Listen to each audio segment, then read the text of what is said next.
to Mobility Mondays. I am just about to start my workout for today, so I hope you will join me for that. And then please stick around because immediately after the workout, we're going to be doing our weekly Monday Mobility Challenge, so I would love for you to try that with me as well. As always, there are timestamps in the description box down below the video, so if you would prefer to just skip straight ahead to the workout, you can go ahead and use the chapter markers to do that. Or if you want to just skip straight ahead to the mobility challenge, just use the chapter markers to navigate to whatever part of the video is relevant to you. But if you would like to see the exercises demonstrated and explained very briefly before we begin, let's go ahead and get into that right now. I'm going to try to get through this as quickly as I can because there are a lot of different exercises. And again, today I'm pressed for time. So if I gloss over anything, if you end up with questions about any of these exercises that we're doing today, or if you have doubts about how to do any of these exercises with the correct form, please just ask. I will do my best to go into as much detail as I can so that you understand how to do the exercises with the correct form. But it's really important to make sure that you do understand how to do the exercises correctly before you begin the workout, so that you reduce your risk of injury and also just so that you make sure you're getting the maximum benefit out of each exercise. And you guys know it's also incredibly important to me that all of my workouts are always accessible to anyone and everyone who wants to do them with me. So I'm always here to help facilitate that. Please don't hesitate to reach out if you have questions or if you need help. So first of all, let's just quickly go over the equipment that I'm using. You can see I have a mat here. You are going to be more comfortable with something soft beneath you. So if you have an exercise mat or a yoga mat, definitely go ahead and grab that. If you don't have a mat, a towel may suffice.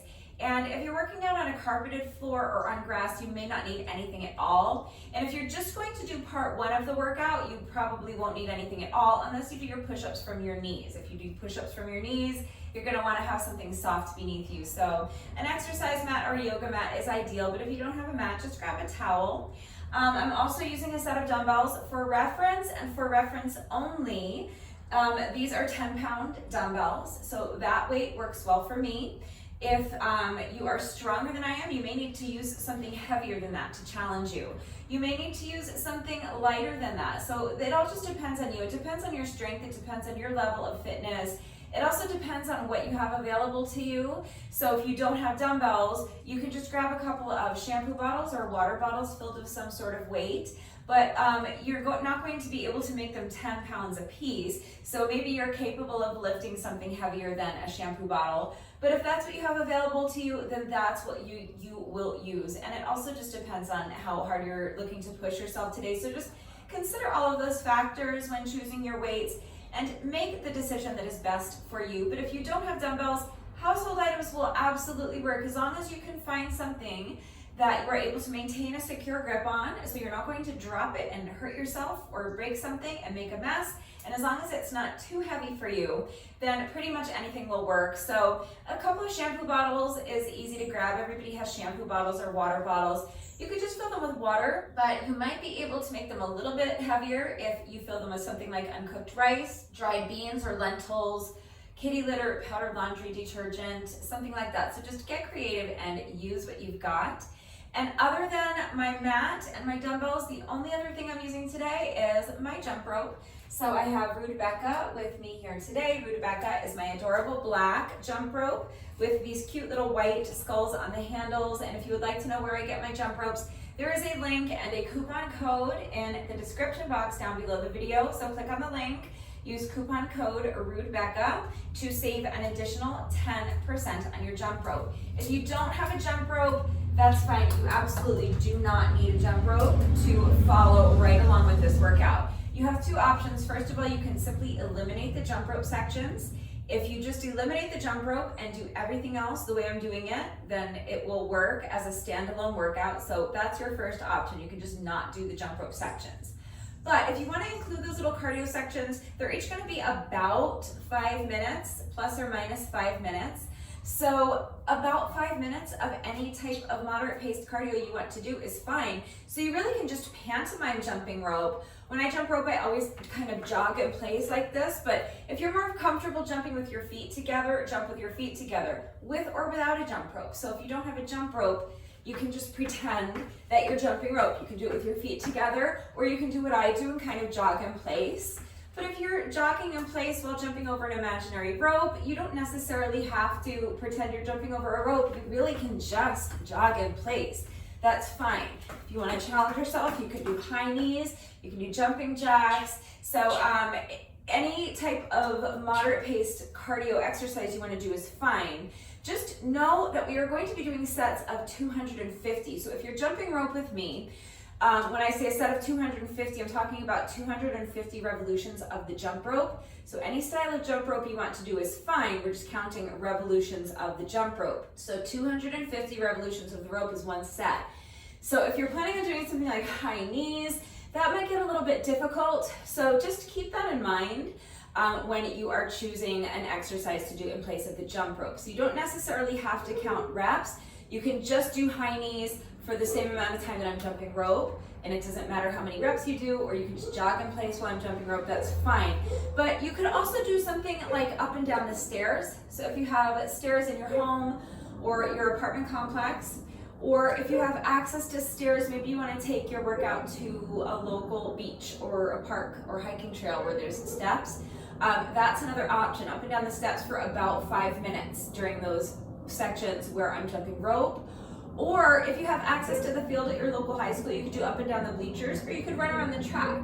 So for some people, 5 minutes, they can do, almost 4 laps around the track. They can almost run a mile in 5 minutes. And for other people, that might be once or twice around the track. So your cardio sections don't have to be exactly 5 minutes. Mine are not going to be exactly 5 minutes, but plus or minus 5 minutes of some type of moderate paced cardio. Any way you want to get it done is fine. So if you have access to something like an elliptical or Stairmaster, treadmill, exercise bike, something like that, you could hop on one of those for 5 minutes while I'm jumping rope. So again, just get creative and use what you've got. So you definitely do not need a jump rope. You can either eliminate the cardio sections, or you can just substitute with plus or minus 5 minutes, something in that general neighborhood of moderate paced cardio. Any way you want to get that done is fine. So that covers our jump rope sections. I'm going to go ahead and start with part 2 since I have my mat right here. So part 2 is going to be an ab finisher. So we are going to be doing 250 tough reps of weighted ab exercises. So for this section, I'm just going to be holding on to one of my dumbbells, and I'm going to start with a sit-up plus a tricep overhead press. So I'm holding on to my dumbbell like this. I have one hand on either side of the dumbbell. I'm down here on my mat.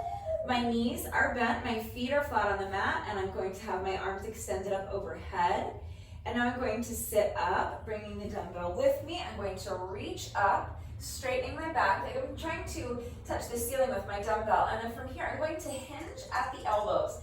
So from my shoulders to my elbows, I want to keep those, I want to keep that perfectly stationary.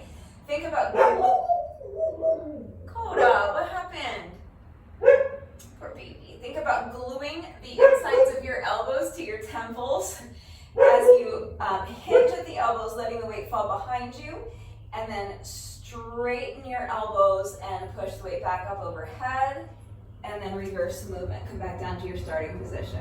So sit up, tricep extension, and come back down. If you don't want to add weight to the ab section, that's fine. You can just sit up and reach.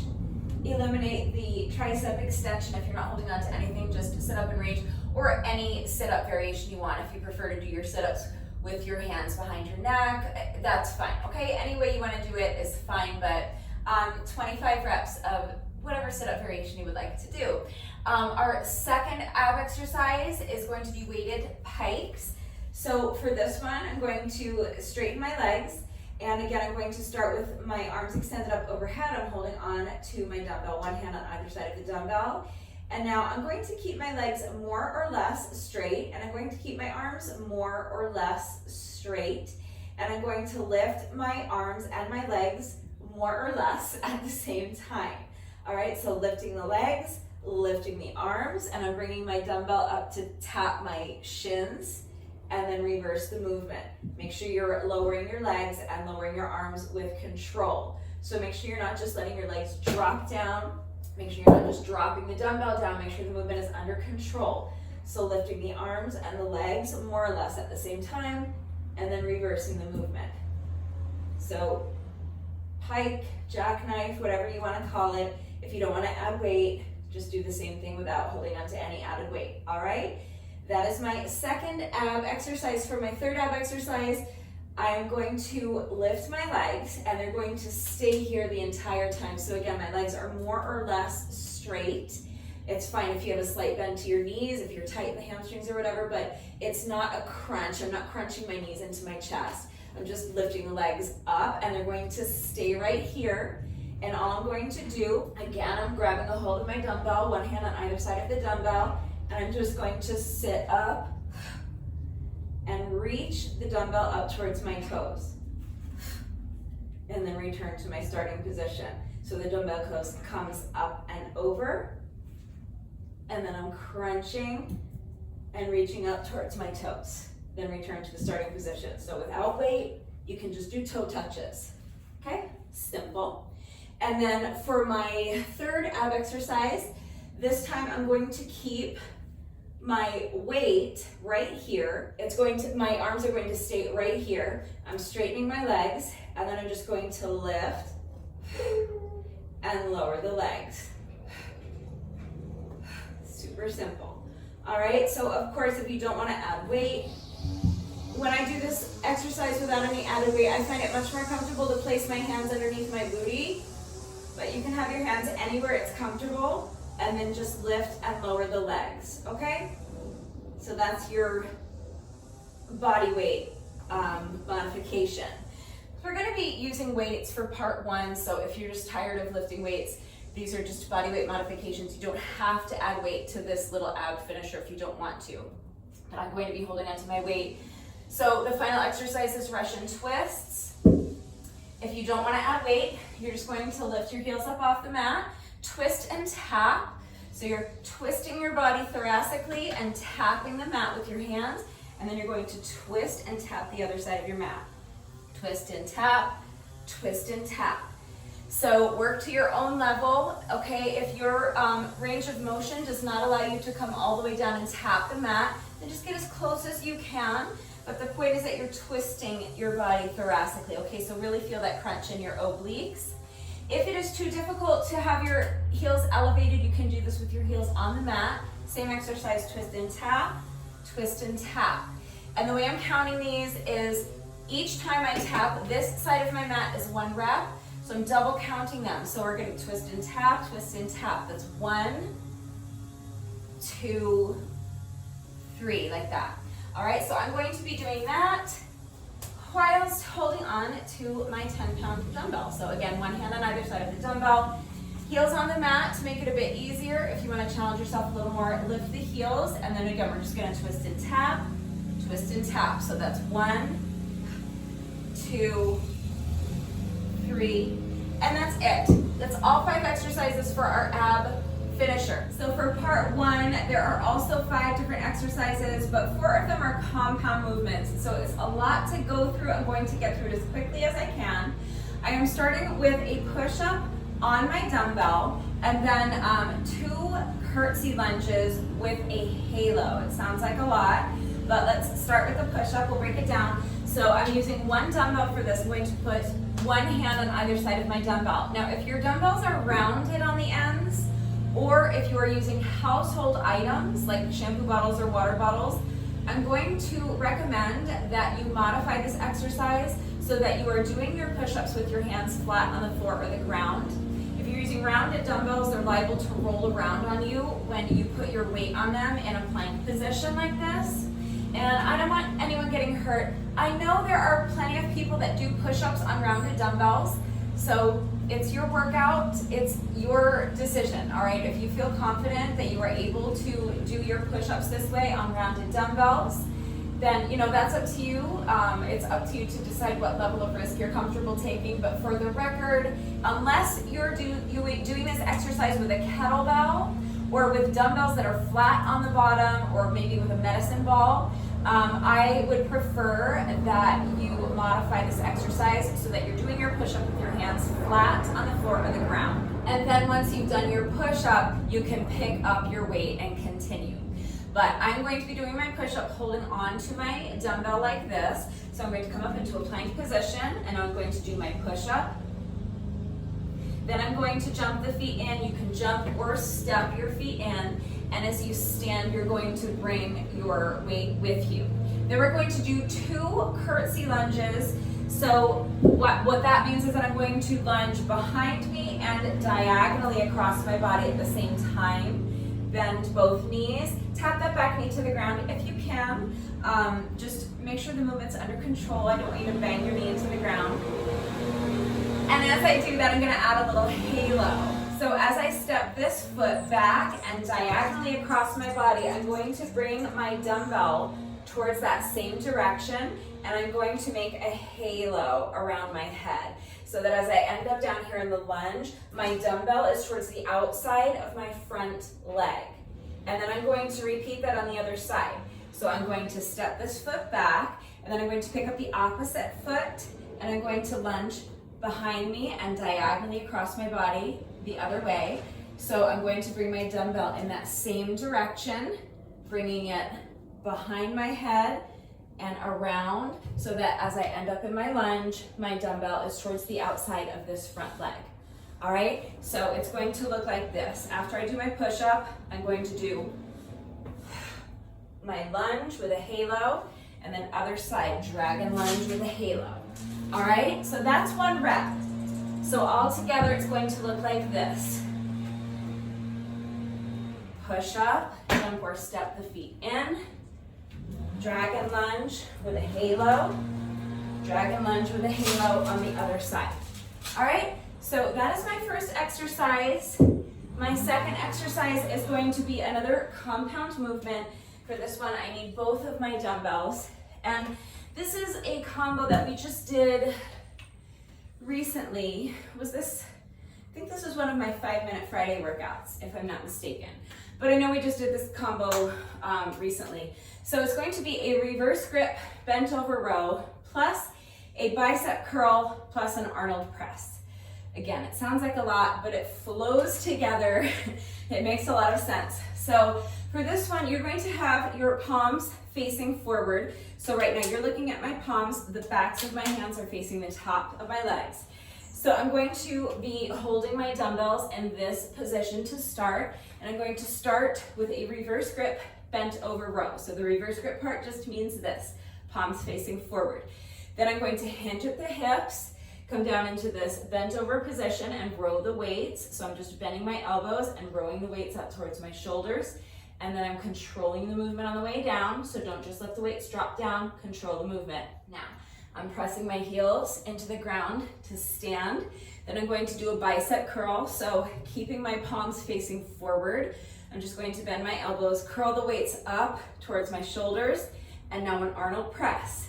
So bringing the weights to my shoulders as I rotate my arms so that my wrists are facing forward again.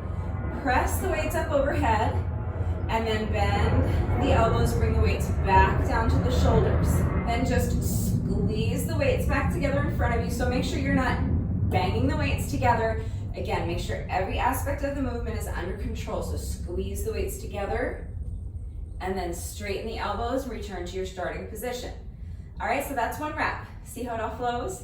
So bend over row with a reverse grip, bicep curl, Ahhnold press.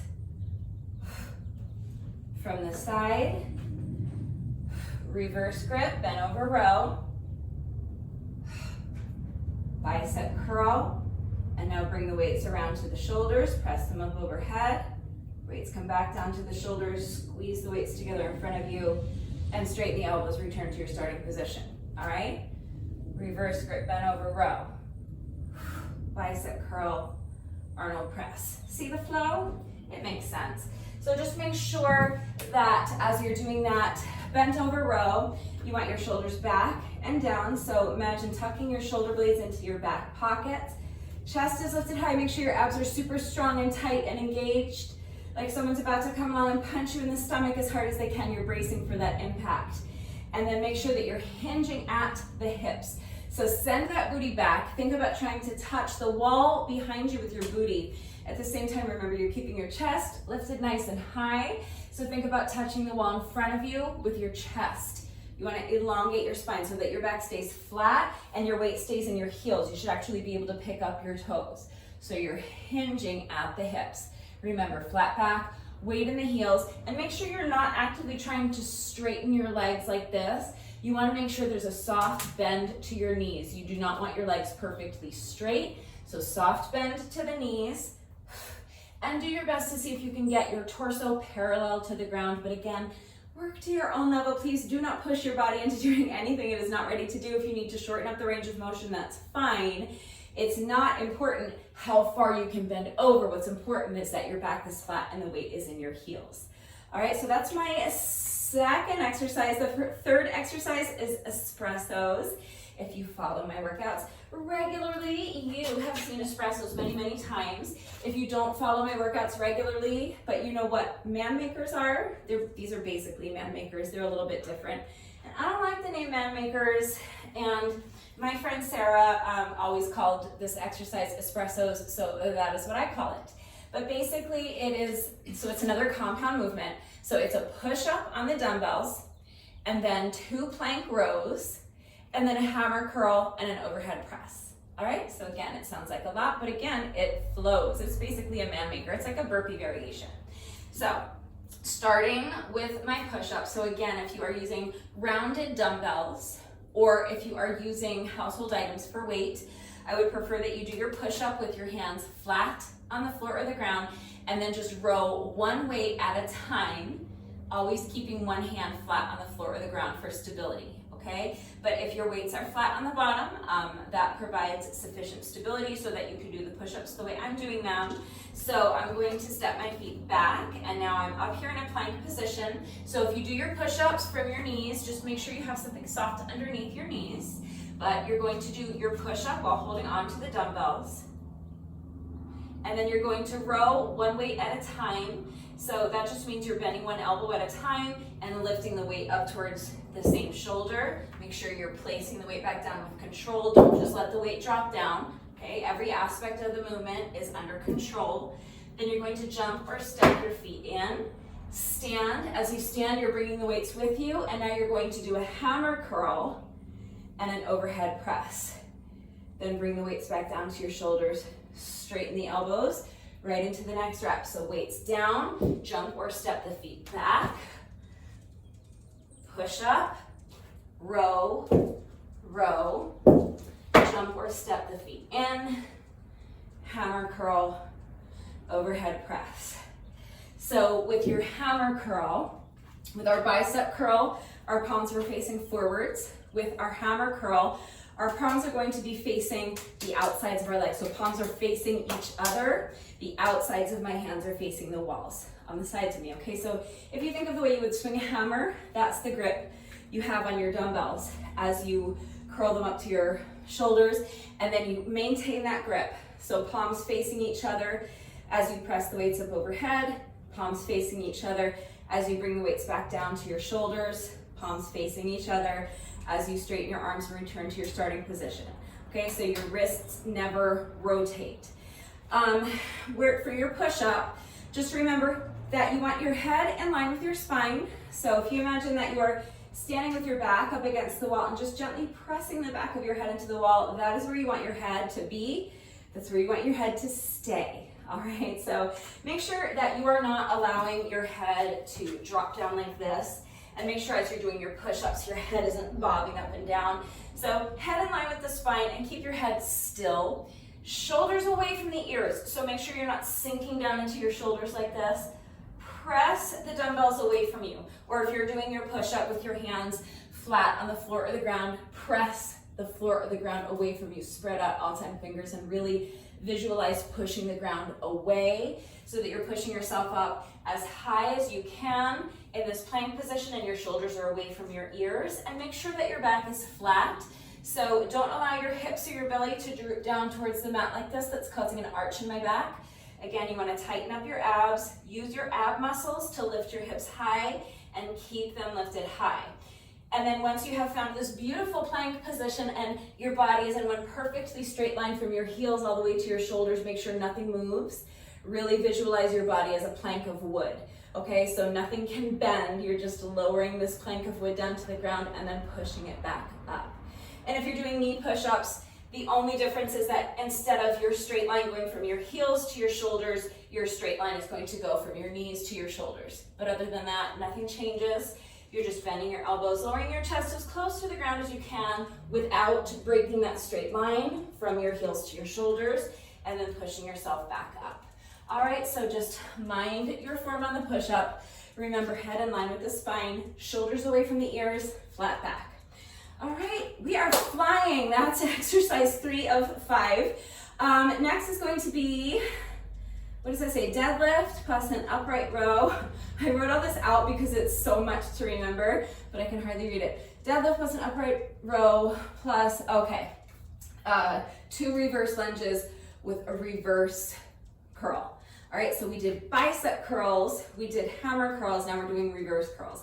So for reverse curls, you're going to have your palms facing the tops of your legs. So right now you are looking at the backs of my hands. And that's the grip I'm going to have on my dumbbells as I curl them up towards my shoulders. All right, so we're starting with a deadlift. So again, shoulders are back and down, chest is lifted high, abs are tight. And you are pushing your booty back. This is another hip hinge. So slight bend to the knees. Same thing that we did on our the second exercise, our reverse grip and over row, same exact movement. All right, but this time I'm holding my dumbbells in front of me with my palms facing the tops of my legs. So you are looking at the backs of my hands right now.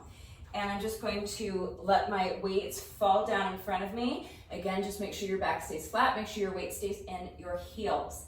Then I'm going to press my heels into the ground, hinge at the hips to stand, and then keeping my palms facing me, I'm going to do an upright row. So I'm just bending my elbows and rowing the weights up towards my shoulders. And then again, controlling the movement on the way down. Don't just let the weights drop down. And then I'm going to do my reverse curl. So again, keeping my hands right where they are, I'm going to bend my elbows, curl the weights up towards my shoulders. So right now you're looking at my palms, and then reverse the movement. 2 of those, and as I do those, I'm going to be stepping back into a reverse lunge, okay? So for my reverse lunge, don't worry, we'll put it all together as soon as I show you the lunges.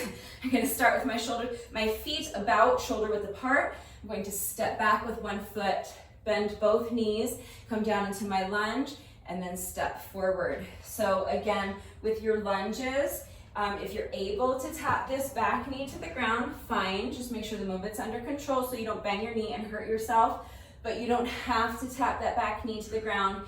Work to your own level. If you need to shorten up your range of motion, that's fine. If you need to shorten up your range of motion on the step back, instead of stepping back here, you can step back here.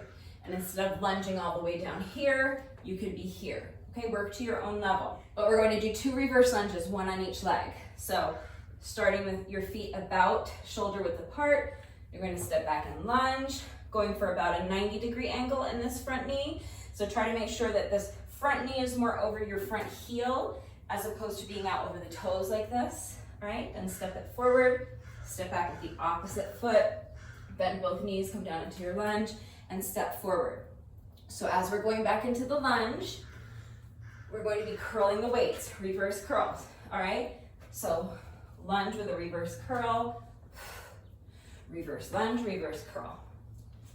All right, and then again, we'll go right into the next rep. So deadlift, upright row, reverse lunge, reverse curl, and repeat other side.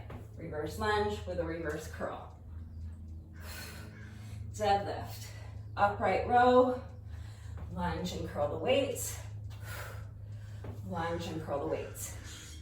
All right, see, it sounds like so much, but there's a flow to all of these, all right? I don't just throw these exercises together willy-nilly. All right, so 5th and final exercise is going to be a plie goblet squat. So it's a goblet squat with your heels elevated. So let me show you first without any added weight. So it's basically a sumo squat. You're going to start with your feet a bit wider then shoulder width apart. And my toes are pointed out slightly at about a 45-degree angle, so they're not facing you straight on. They're not facing the walls. They're kind of in the middle, so kind of split the difference, all right? About a 45-degree angle. And then I'm going to lift my heels, so a little calf raise in this position. And then from here, I'm going to sink down into my squat with my heels elevated. And then I'm going to press the balls of my feet into the ground to stand, place the heels down with control. So again, you're trying not to just let your heels fall down. You're trying to really control the movement. So you're lifting them with control, keeping them lifted as you sink down into your squat, and then lowering them back down with control. All right, it's a challenging exercise, so if you want to do it without weight, that's fine. If you want to add a little bit of weight, you can hold on to one dumbbell like this, or a kettlebell, or medicine ball, or a jug of laundry detergent, whatever you're using. If you want to challenge yourself a little more, I'm going to be holding on to both of my weights. So I'm adding a total of 20 pounds to this exercise, which is a lot, and it increases the difficulty a lot, but we're just doing sets of 5.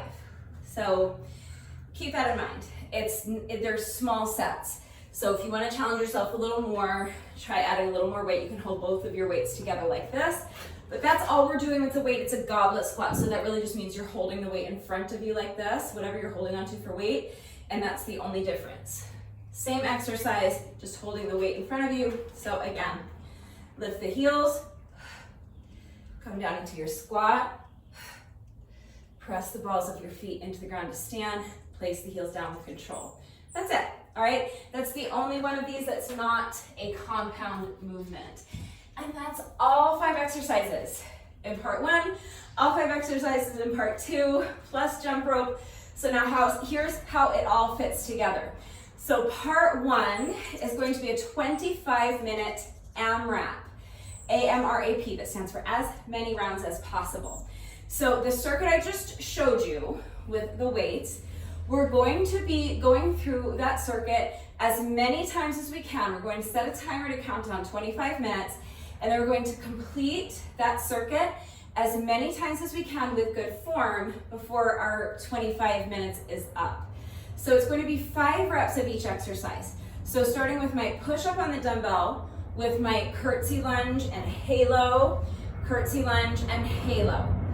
5 reps. Then we'll move on to the next exercise. That's our reverse grip bent over row plus a bicep curl and an Ahhnold press. 5 reps. Then 5 espressos. Then 5 reps of my deadlift.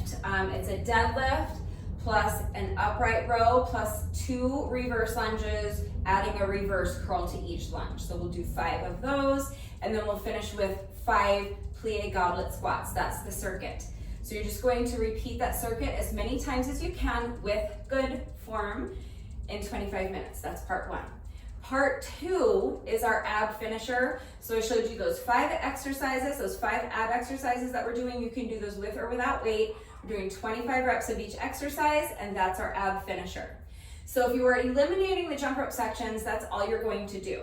You could also do just part 1, or you could do just part 2 if you just have a couple minutes and you just want to work abs today. You can just do the ab finisher on its own. So you really can mix and match and do the sections however you want to do them. But that's what I'm going to be doing, part 1 and part 2, the way I just explained them. And then in between all of that, I'm doing jump rope. So I'm going to start with my jump rope, 2 sets of 250.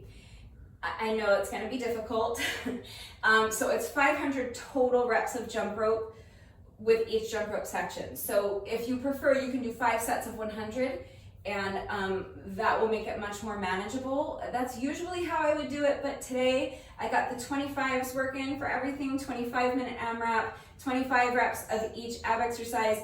So I figured I would do 2 sets of 250 just to mix it up a little bit and just to challenge myself a little bit. So it's going to be difficult. If it's too difficult doing sets of 250, don't worry about it. Just do 5 sets of 100, okay? Or remember, you can do about 5 minutes of some other type of moderate paced cardio. So starting with jump rope, and then I'm going to do part 1, and then before I move on to part 2, I'm going to do another 2 sets of 250 with my jump rope.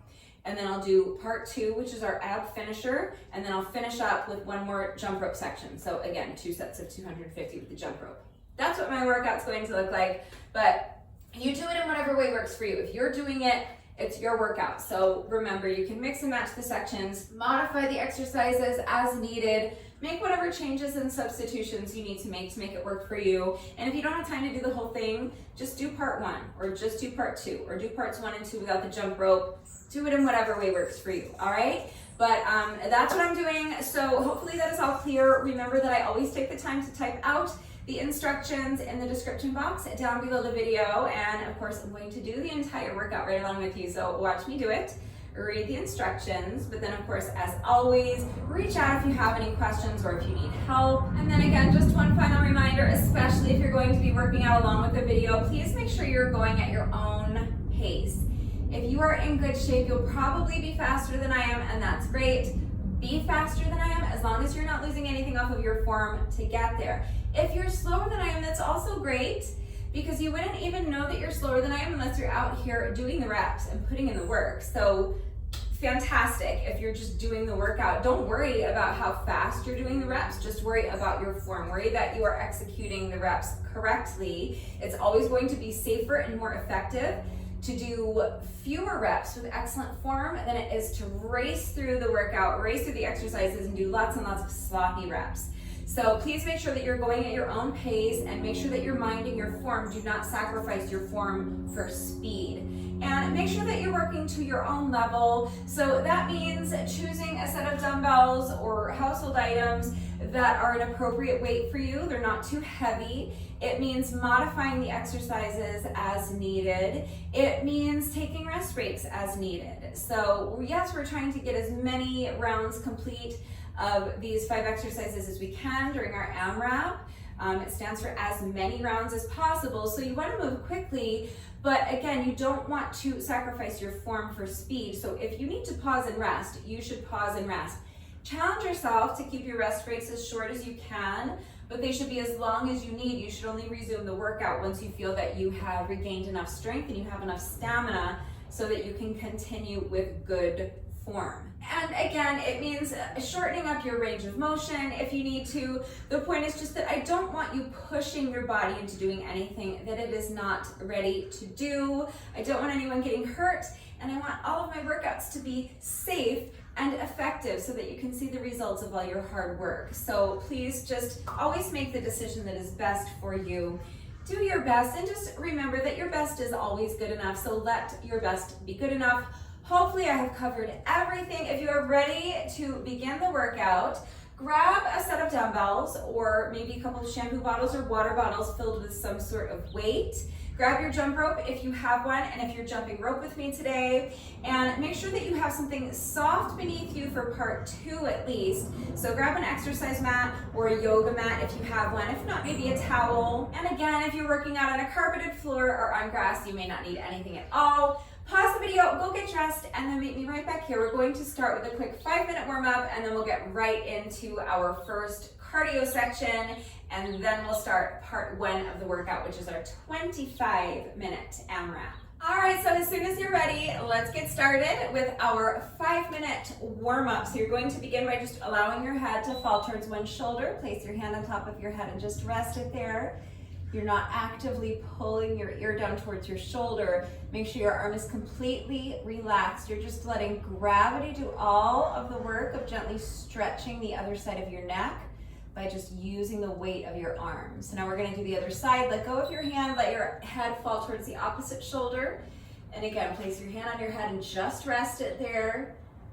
And make sure that you're not allowing your shoulders to creep up towards your ears. Shoulders should be not up here, but down here. Arms should be relaxed. Next, we're going to roll the head from shoulder to shoulder. So let go of your hand, allow your chin to fall first towards your chest, and then towards the other shoulder, and then back. And each time you roll your head from one shoulder to the other, just start to feel your head getting heavier and heavier. Allow your range of motion to increase. Your arms are nice and loose like a rag doll. And then finally, you're just allowing your entire torso to fall in front of you. Next, roll the shoulders back. You can roll them to the front if you prefer. Either way, just make big, big circles. So really exaggerate the movement. You want to explore your full range of motion here. And next we're going to do arm circles, but we're going to start small with our arm circles. So you're going to extend your arms straight out to the sides. Start by just making small circles, but gradually as the interval progresses, you're going to start making your circles bigger and bigger until finally you're making the circles as big as you can, exploring your full range of motion. Next, you're going to step your feet out so that they're a little bit wider than shoulder width apart. Bend the knees and sweep the arms in front of you. As you straighten your legs, you're reaching up as high as you can. Stretch. Each time you bend your knees, just allow your range of motion to increase a little more, sinking deeper and deeper into that squat. Now keep your feet planted right where they are. We're just going to lunge side to side, nice and easy. Adding the arms. So now with each lunge, I'm reaching my arm across my body. You should feel like you're trying to throw your arm across the room. Next, we're just gonna march in place. So you're gonna step your feet in and just march, starting with your knees low, but gradually you're gonna start driving your knees up higher and higher towards your chest until finally you're driving your knees up as high as you possibly can. Feel a little stretch in your glutes. Then we're just gonna jog in place. So again, starting with the knees low, but gradually driving the knees up higher and higher towards your chest until finally you're driving your knees up as high as you can towards your chest. Next is booty kicks. So it's still just a nice light jog, but now with each step, you're bringing your foot behind you, like you're trying to kick yourself in the booty. For this next one, if you struggle with balance, you may need to hold onto the wall or a chair for support. If not, you can just have your hands on your hips. You're going to transfer your weight into one foot, pick up the other foot, and just swing the leg front and back. Nice and loose. So we're waking up those hip flexors. We're gonna do the same thing on the other side. So you'll put this foot down, transfer your weight, pick up the opposite foot, and just swing the leg front and back. You can start low, and then gradually, if it feels comfortable, you can start expanding your range of motion, swinging that leg higher and higher. Now put this foot down, transfer your weight again, pick up the other foot, extend the leg out in front of you, and then bring the leg around and behind, making a semicircle. And I'm lifting my leg a little higher each time I make that semicircle. And for the final two, I'm going to drive my knee up towards my chest for a hip circle, just using my hand to guide the knee around. Now, same thing on the other side, extend the opposite leg out in front, bring the leg around and behind. Each time you make that semicircle, lifting the leg higher and higher. And then for the final two, driving the knee up, using your hand to guide the knee around for a hip circle. And we'll finish with a quick hamstring stretch. So I'm going to use this post to assist me. You can use the wall or a chair or the arm of your couch. But you want to try to keep your back as flat as possible while getting into this stretch so that you isolate your hamstrings more effectively.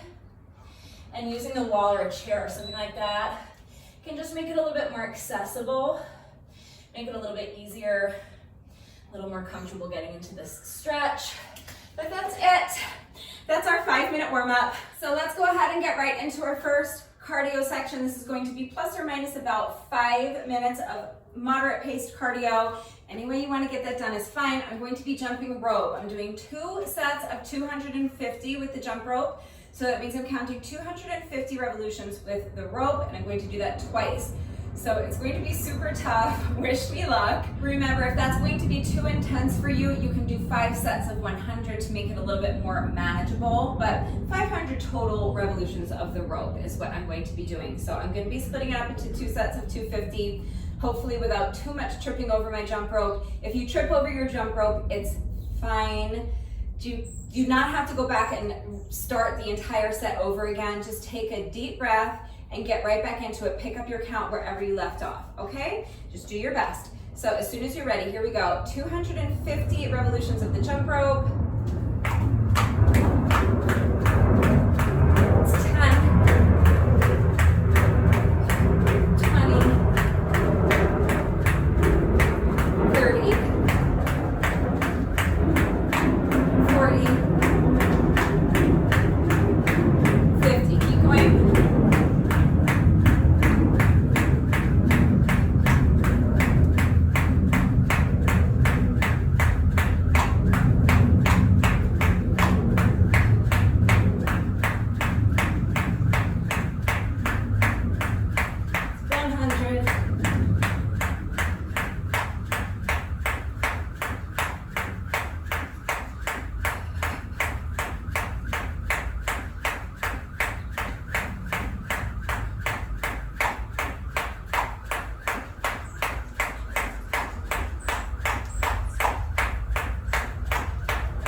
So I'm just gonna breathe for a few seconds. And then I'm gonna repeat that once more before starting with part one of the workout.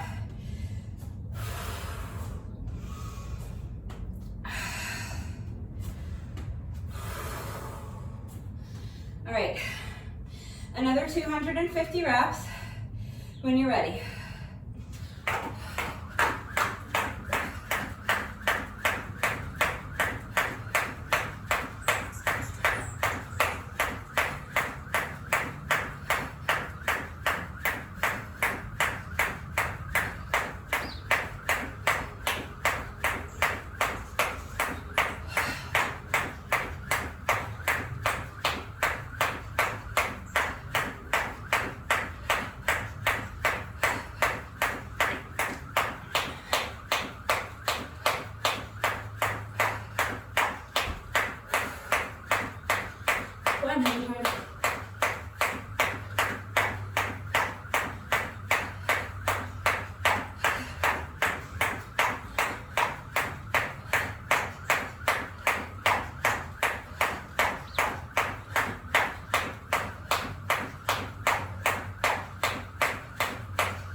Oh, that was 251.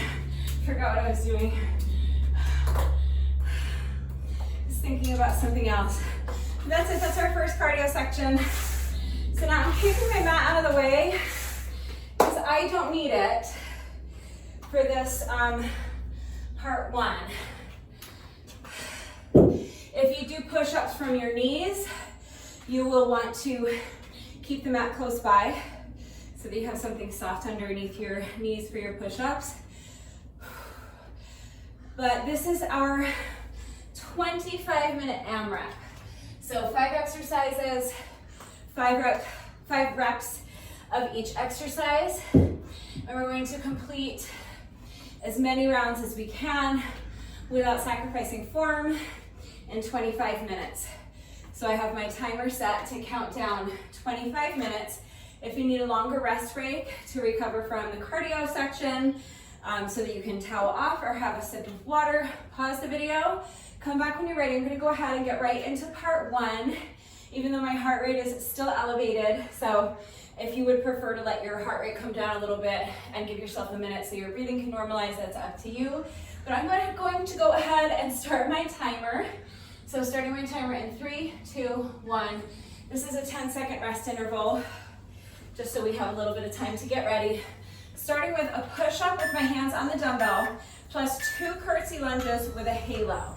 So, push-up, jump the feet in and stand, and now, curtsey lunge with a halo, curtsey lunge with a halo on the other side.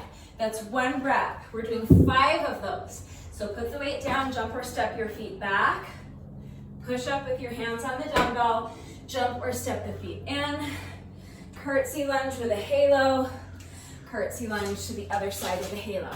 That's 2. 3 more.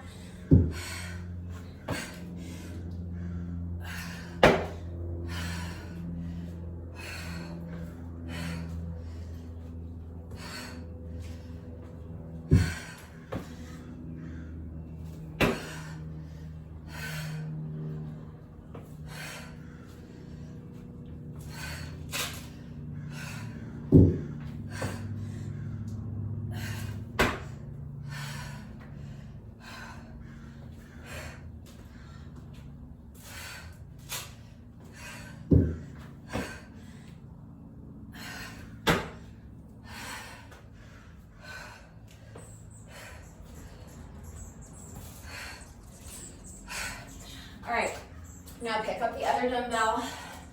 This is our reverse grip, bent over row, plus a bicep curl and an Ahhnold press. So palms facing forward.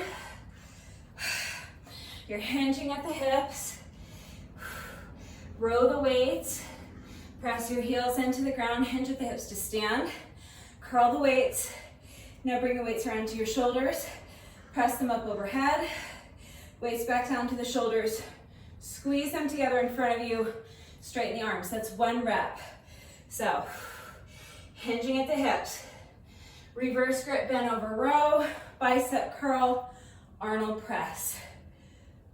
That's 2. 3 more.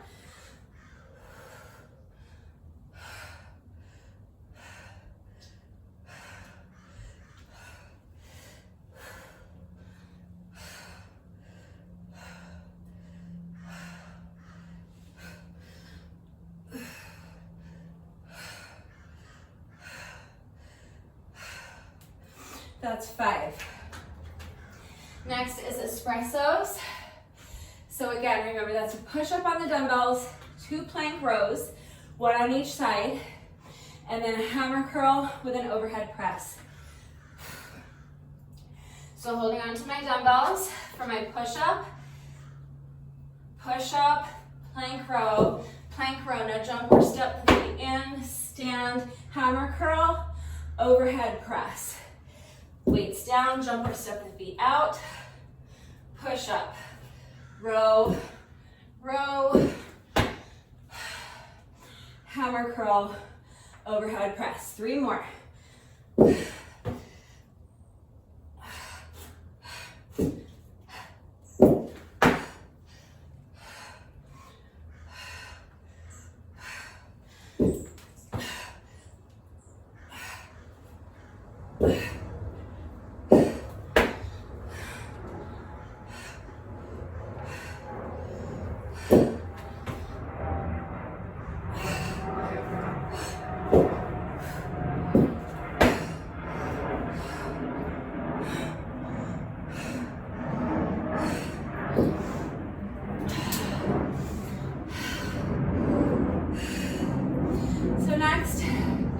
Is our deadlift plus an upright row, and then 2 reverse lunges, 1 on each leg, adding that reverse curl as you step back into your reverse lunge. So for this entire sequence, your palms are going to be facing you. So again, hinging at the hips, push the booty back, back flat, weight in the heels. Let the weights fall down in front of you. Now press your heels into the ground, hinge at the hips to stand. Upright row, stepping back with 1 foot into your reverse lunge, adding that reverse curl, and lunge back with the other leg. That's 1. So, deadlift, upright row, and now reverse lunge with a reverse curl, 1 rep on each leg. 3 more just like that.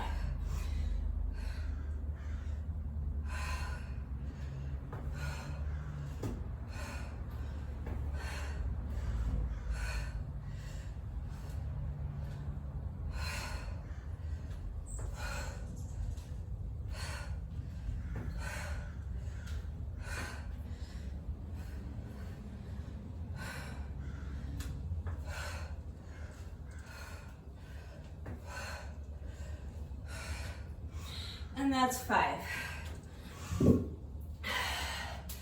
Final exercise. If you want to give yourself a quick break from the weight, you can do this without any added weight because that's a tough one. You can hold on to 1 weight or 2. This is our goblet squat with heels elevated. So it's a goblet plie squat. I'm going to hold on to both my weights. So holding my weights together in front of me, toes pointed out slightly, at about a 45-degree angle. Now, lift the heels, come down into your squat, press the balls of your feet into the ground to stand, place the heels back down with control. Lift the heels, squat, place the heels down with control. 3 more.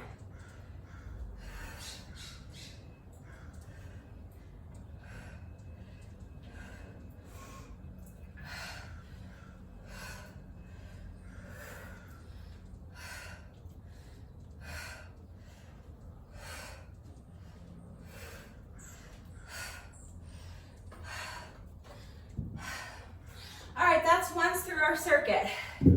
That's all we're doing. We have just under 20 minutes left. So let's try to see if we can complete at least another 3 rounds and hopefully most of a 5th round. I'll have to try to keep my pace up. So I'm gonna zip the lip. You've seen everything once now. You know what we're doing. So let's just go ahead and repeat that circuit as many times as we can without sacrificing our form before time is up. So as soon as you're ready, round 2.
Reverse grip and over row, bicep curl, Ahhnold press, 5 reps.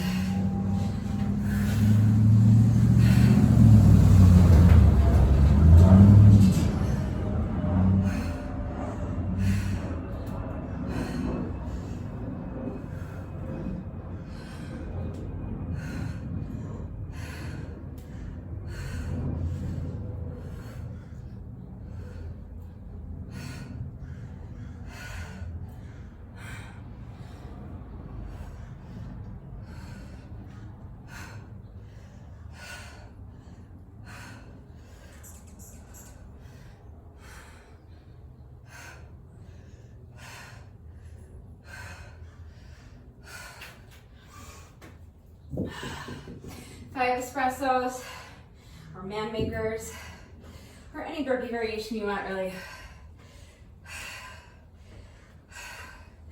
With or without weight. You do you. All right, 5 reps.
Next is deadlift, upright row, 2 reverse lunges, with a reverse curl.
Take goblet squats.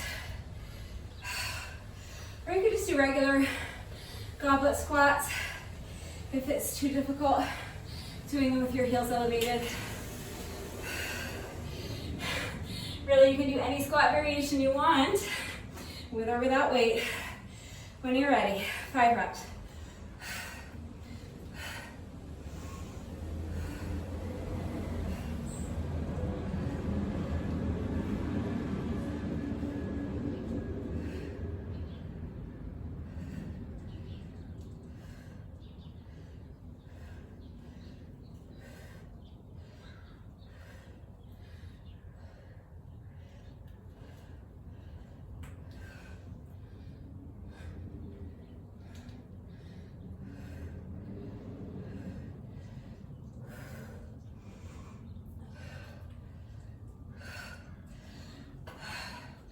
It's a tough one, I know.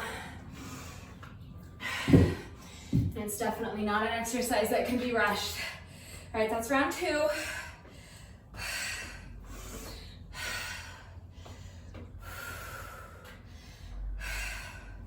As soon as you're ready, let's get started on round 3.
Reverse grip bent over row, bicep curl, Arnold press.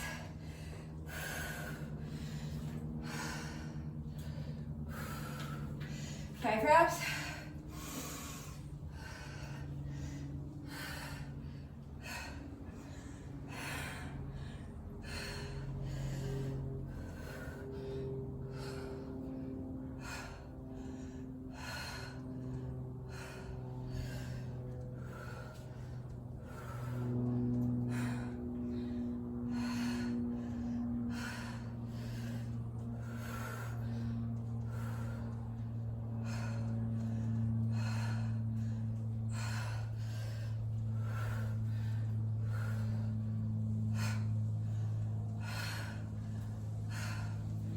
Espressos.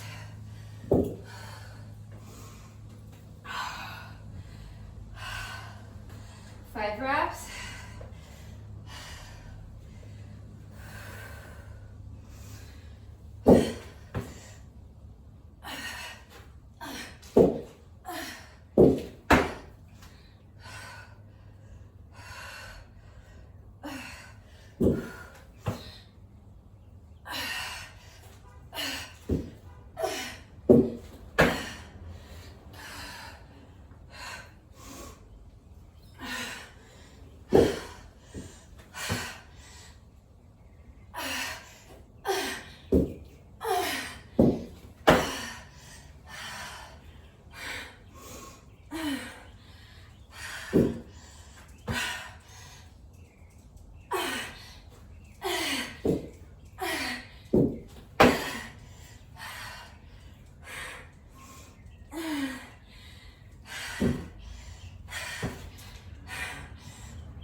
lunges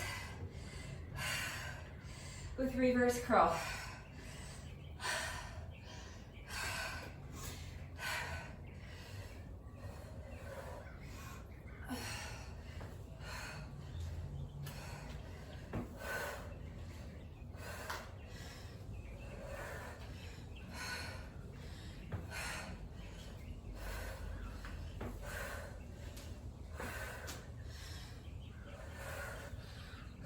Whoops, added a bonus bent over row for no reason.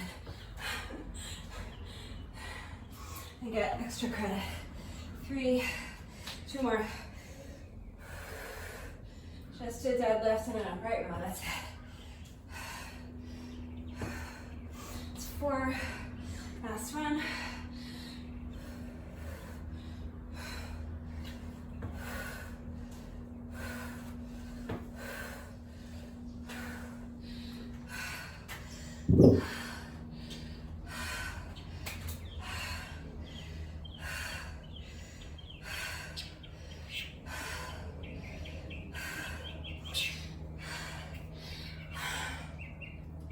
Plie goblet squats,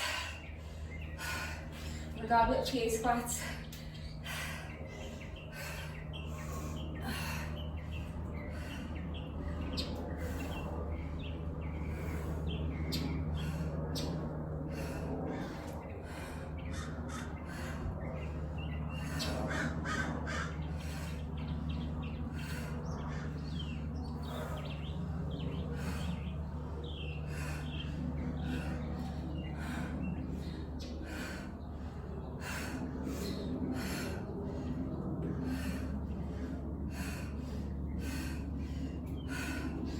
That's round 3. Have more than 5 minutes left. So I'm gonna complete this 4th round, even if I have to go over my 25 minutes. But hopefully I can complete it and before time is out. We'll see. Let's get right into it. As soon as you're ready.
Reverse grip and over row, bicep curl, Arnold press.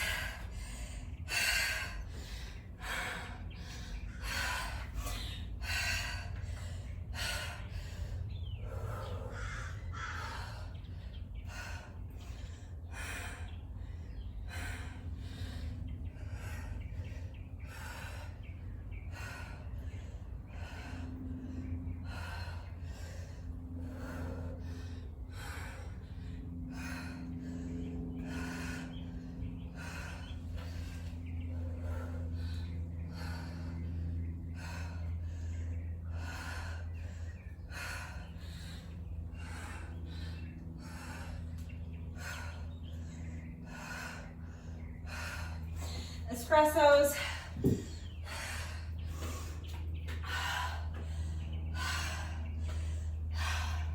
Let's push.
gonna get through this round. Maybe we can even start on a 5th round.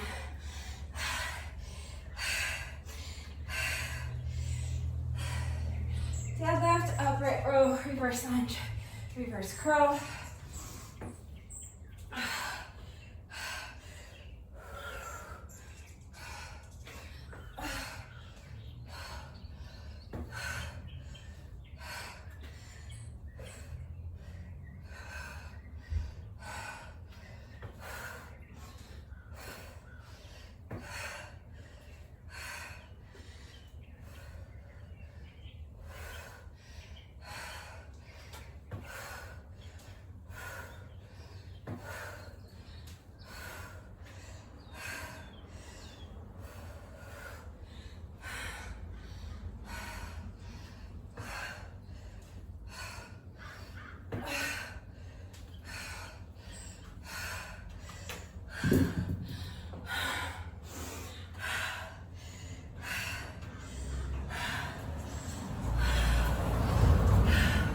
Squats.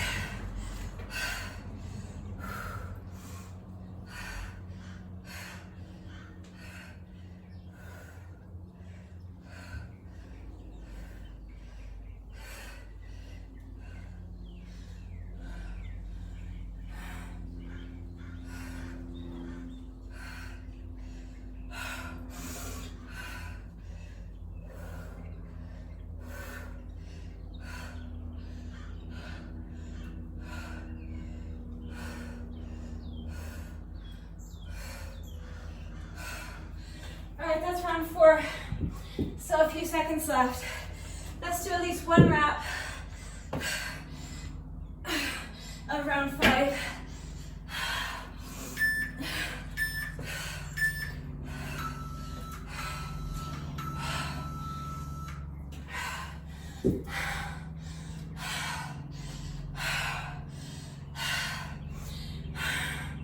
All right, so that's part 1.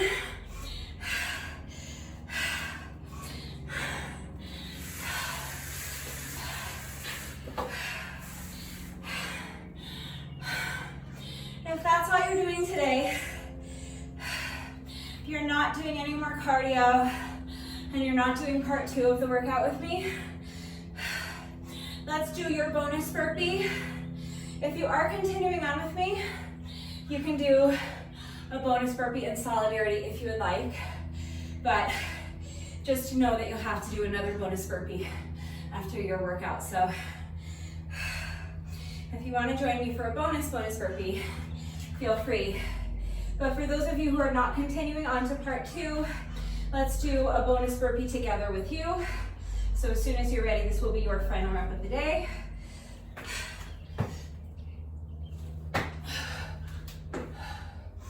All right, so if you're not doing part 2, use the chapter markers to skip ahead to the cool down.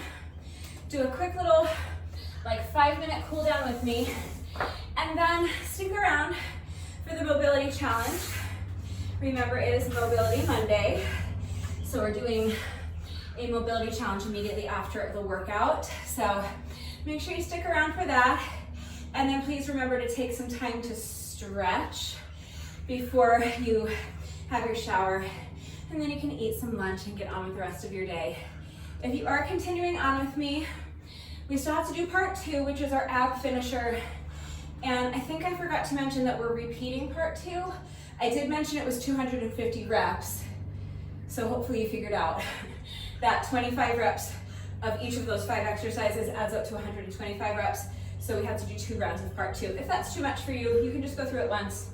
That's fine. But first, we're going to sneak in another 5-ish minute cardio section.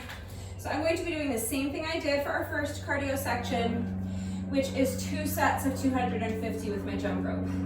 So you can do 5 sets of 100. If you're not jumping rope, just plus or minus about 5 minutes of any kind of moderate pace cardio you want. And you can really even just pantomime jumping rope, or you can jog in place.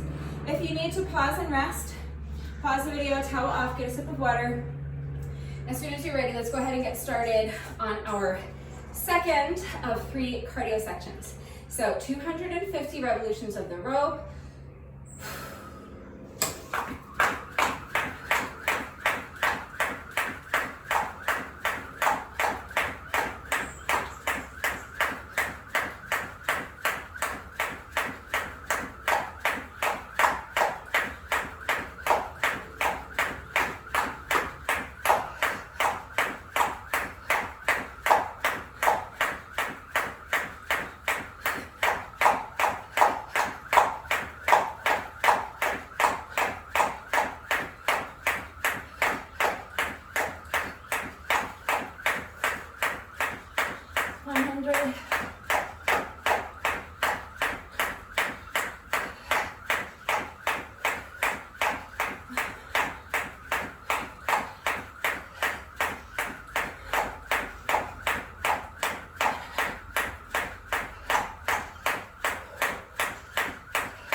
Just giving myself a solid 30 seconds or so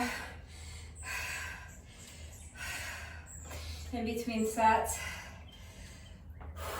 to breathe. Take longer if you need it.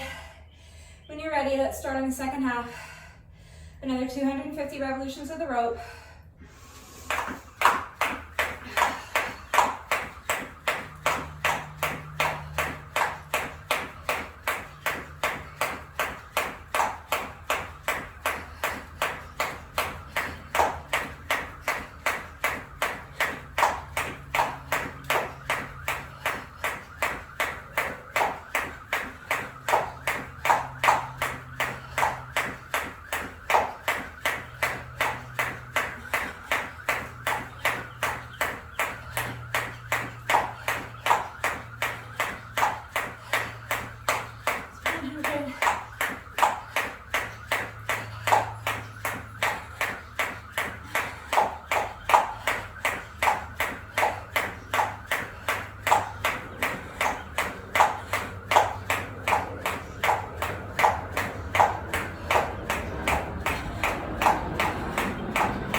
That's 250.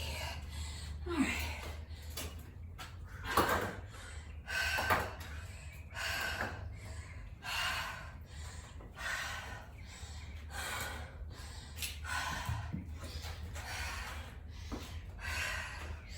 Just moving one dumbbell out of the way. Because for this ab finisher, I'm just going to be using one of my dumbbells. So depending on how strong you are and how heavy your weights are, you may choose to hold on to both dumbbells, or you can just hold on to one. That's up to you. Or remember, if you've had it with weight, you can drop the weights all together and just do these exercises without any added weight. That's fine.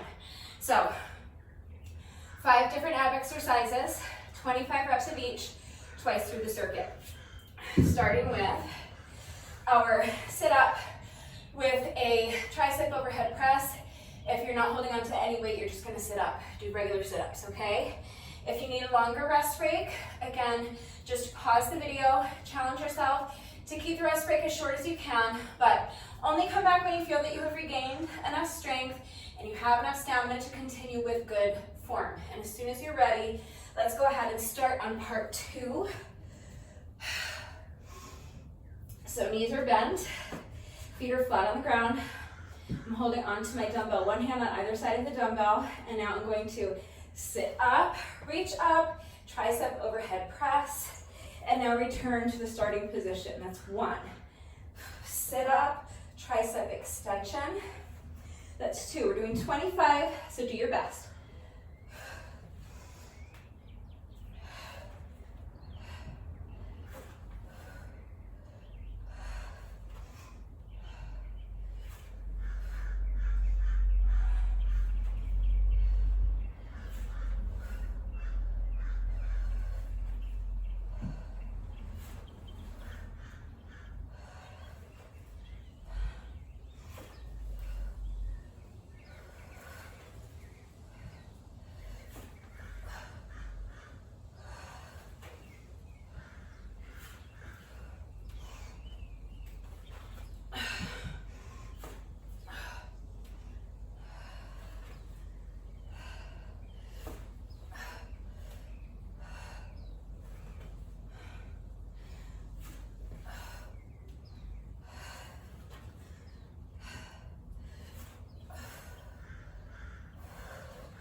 That's 20, just 5 more.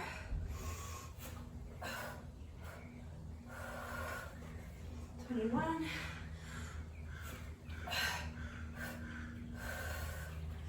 22,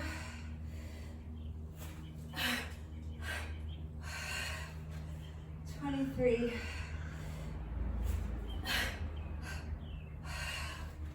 24, last one, and 25. I forgot to start a timer.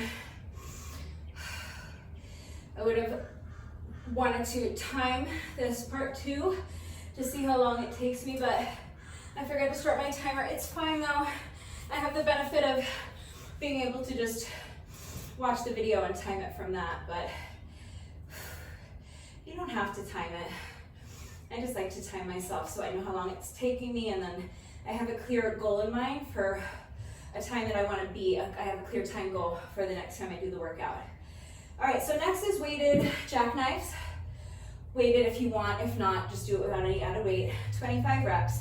So lifting the arms, lifting the legs, and then lowering the arms, lowering the legs at the same time. Make sure you're lifting and lowering with control.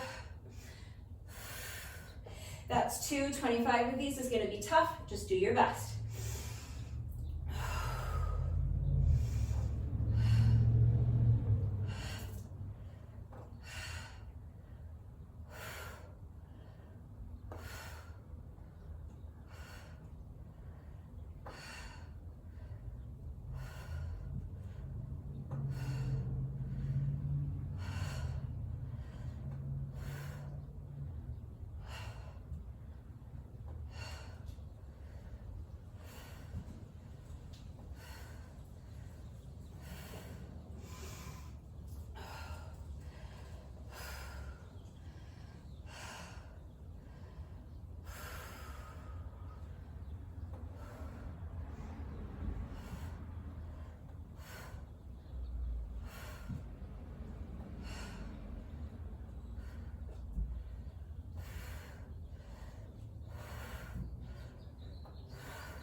That's 15 for me.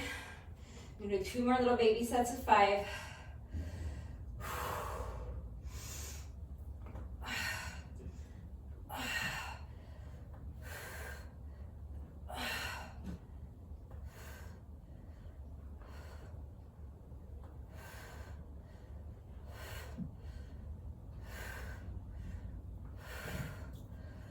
Oh, my abs. It's 20, 5 more.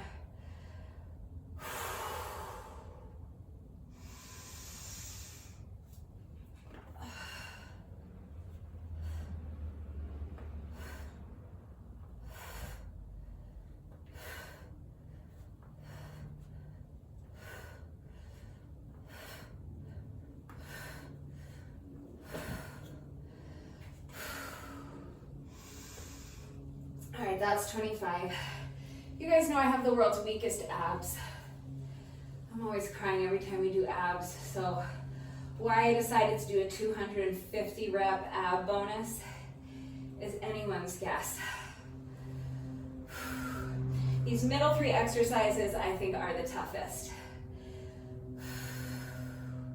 So let's push through. Next is going to be toe touches. So again, you can do this with or without weight.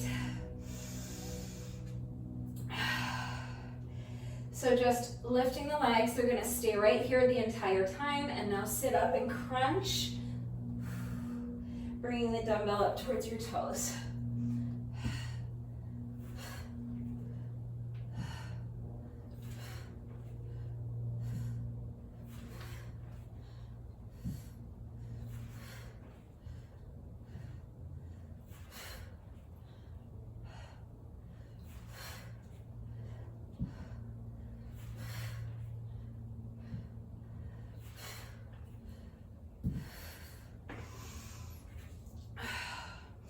So we did jackknives, and with the next 2 exercises, we're basically just doing the top half of the jackknife, kind of, and then with the next exercise, we're just doing kind of the bottom half, just the legs, in case you didn't piece that together.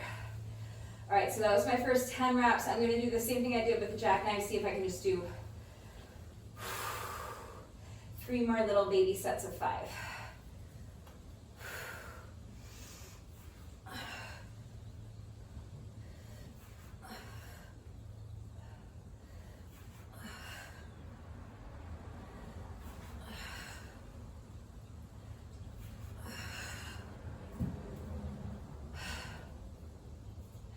So that's 15.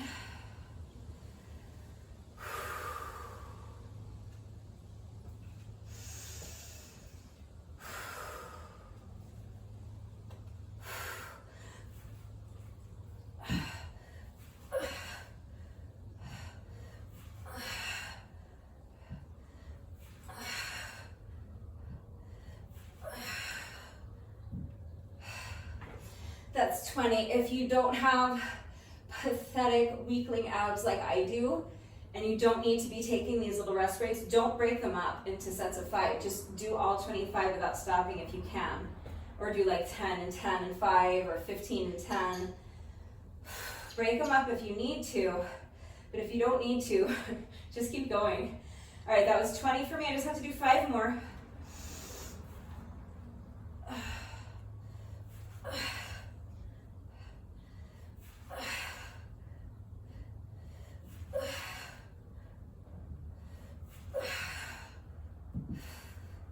Right? Was that 20 or 25? Gosh darn it. No, I'm not sure. I'm gonna do another 5 just to make sure. So this might be a bonus set of 5. I'm not sure, but I feel like I may have skipped a set.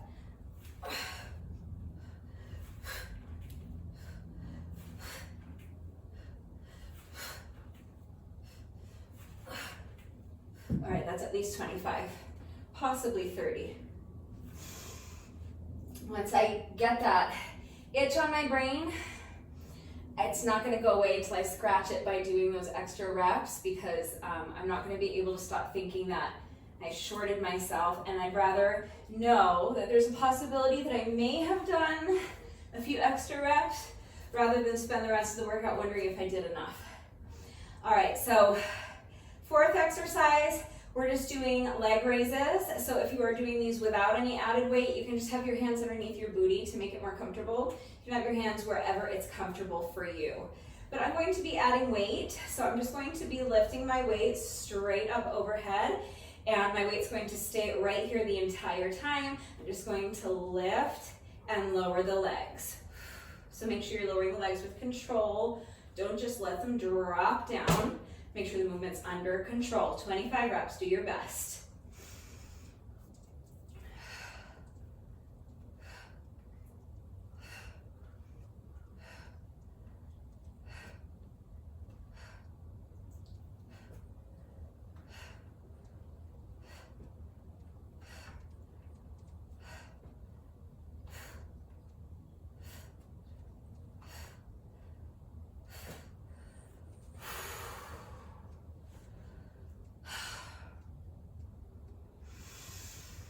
Oh, holy cannoli. My abs would like a word with me. As soon as they're finished crying. All right, that's 10. Let's do another 5.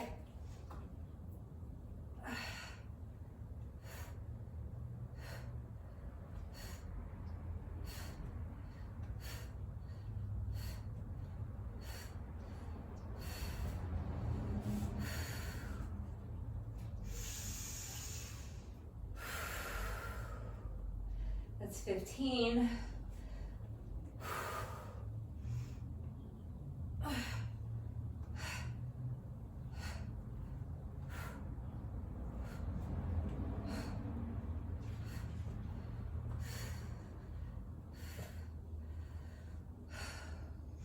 It's 20. Just 5 more.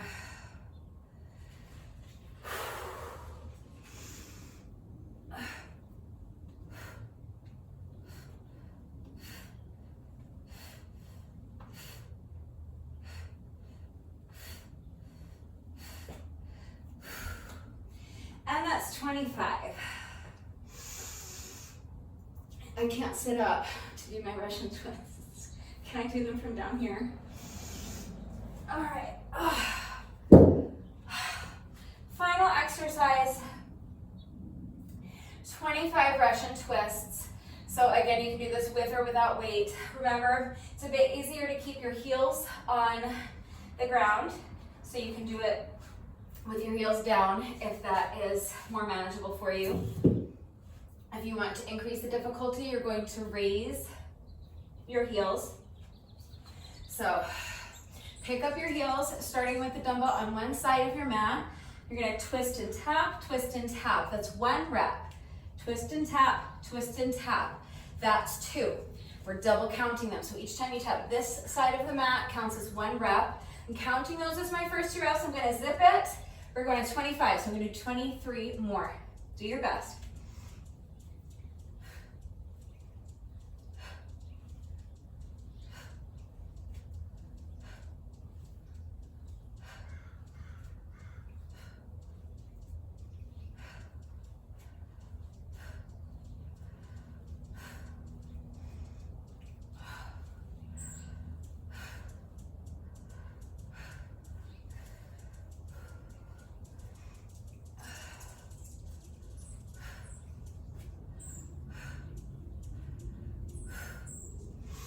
It's 20, 21, 22, 23, 24, last one, 25. All right, so that's our little ab circuit. 5 exercises, 25 reps of each exercise. So we've done it once through, that's 125 reps. If that's enough for you, you can stop. You can move on to the final cardio section if you want. If you want to do 250 reps with me, we're just going to repeat all that once more.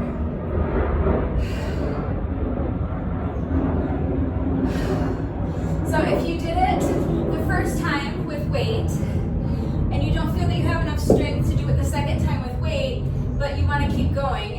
all 250 reps with me. You can always do the second time through without any added weight, that's fine. Remember, if you're the one doing it, it's your workout, so you do it in whatever way works for you. But as soon as you're ready, here we go. You're starting with 25 sit-ups. Adding that overhead press if you want.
It's 15.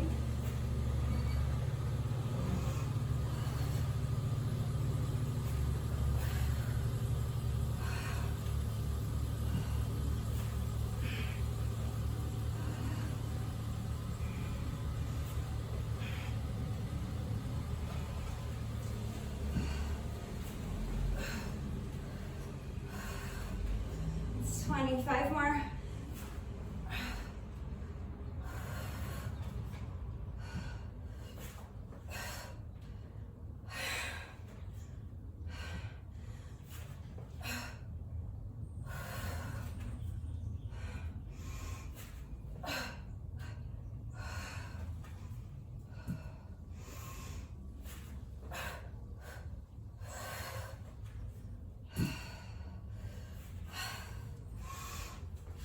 That's 25.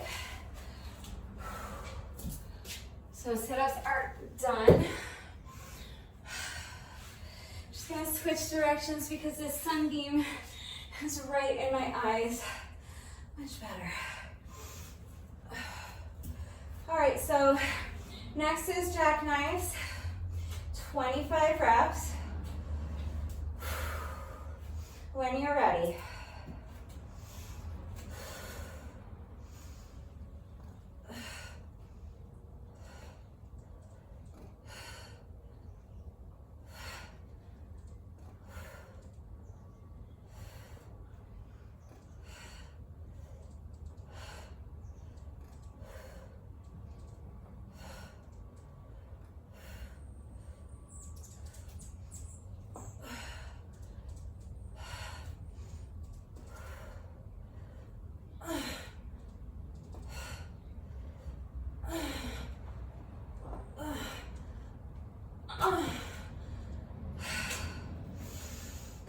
That's 10 for these middle three. I'm just going to do the same way I did in round one. Try to do my first 10 reps unbroken, and then just finish with 3 little mini sets of 5. Trying to keep my rest breaks in between as short as I can, but my abs are so pathetic. All right, picking up my count at 10 when you're ready.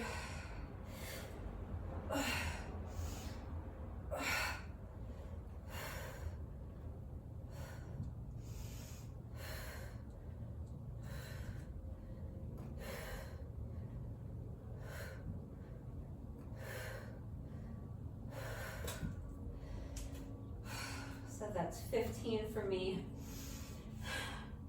I'm sorry if I'm throwing you off by saying my numbers out loud,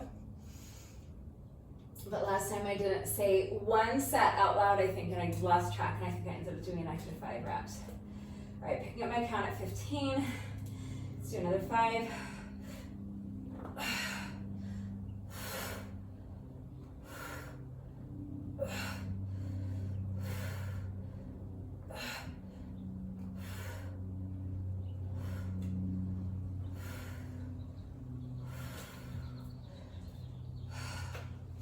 So that's 20. 5 more.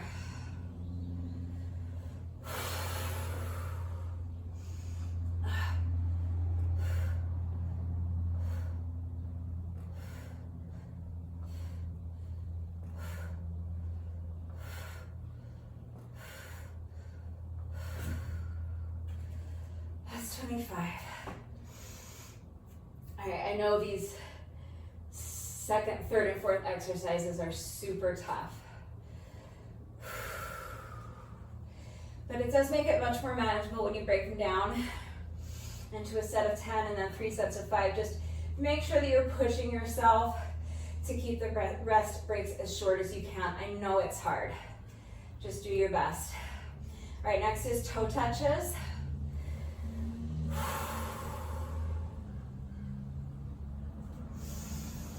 So lift the legs, touch the toes.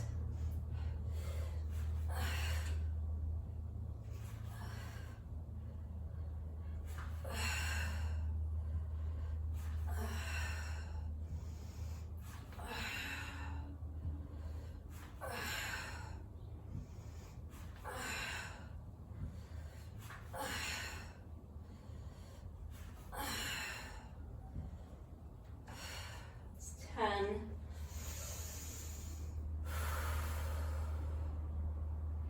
Just giving myself a good 15, 20 seconds here. So I can take a couple of deep breaths.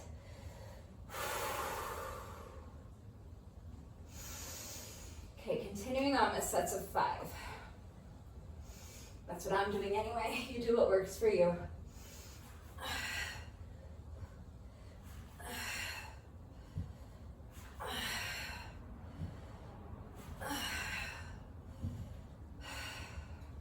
It's 15.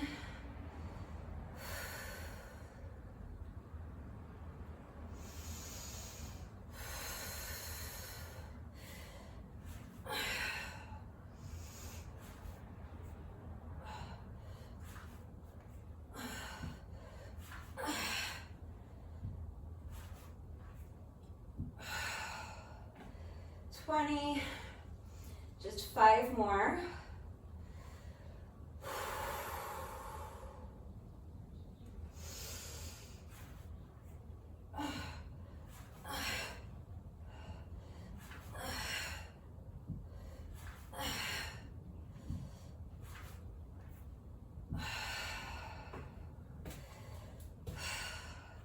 That's 25.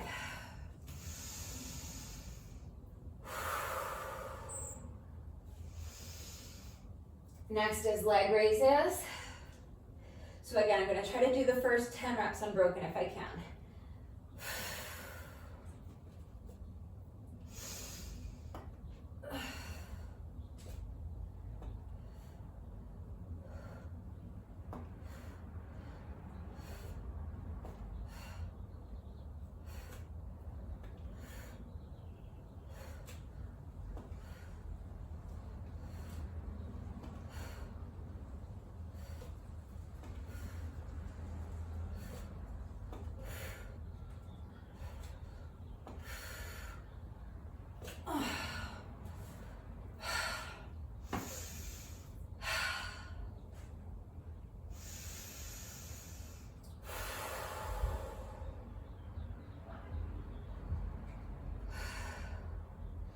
Taking a nice long rest break here. So at least 15, 20 seconds for me. And then I'm finishing with sets of 5, so my remaining rest breaks, I'll try to keep them much shorter, since I'm only recovering from a set of 5 as opposed to a set of 10.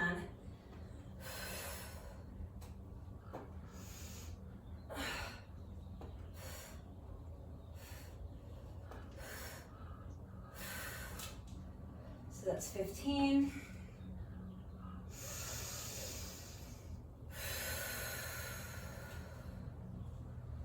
Trying to keep this rest break to more like 10 or 15 seconds. 2 more sets of 5.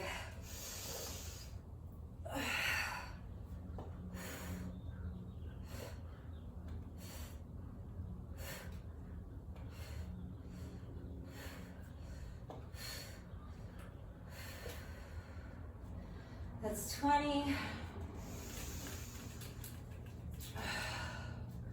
Just 5 more.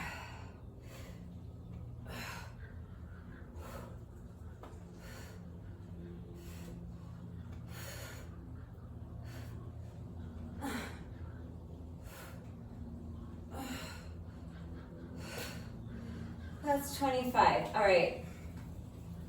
The hardest part is over. I do not find the sit-ups or the Russian twists anywhere near as challenging as those middle 3 exercises. So, whew. Either way, home stretch. We've completed, what, 225 reps of abs. Let's finish with our final 25 reps. So 25 Russian twists. Remember, these are double counted. So here we go, as soon as you're ready.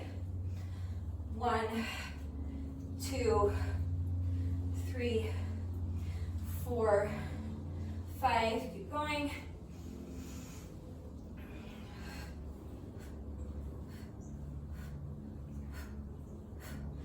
10,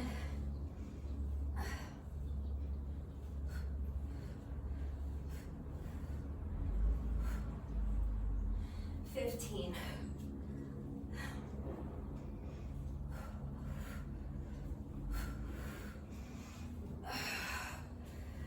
20, 21, 22, 23, 24, and 25. Whew. All right, that's it.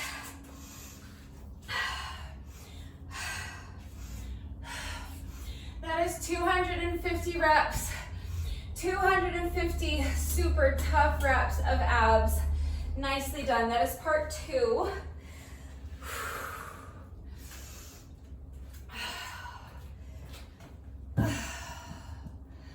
So now, unless you're a crazy person and you would like to try to figure out some way to incorporate dumbbells into your final jump rope section or cardio section, we are done with the added weight. We are finished with the dumbbells. All we have left to do is finish up with our 3rd and final cardio section. So again, plus or minus about 5 minutes or so of any kind of moderate paced cardio you want. I am going to be doing 2 sets of 250 with my jump rope, just like I did for the first 2 sections.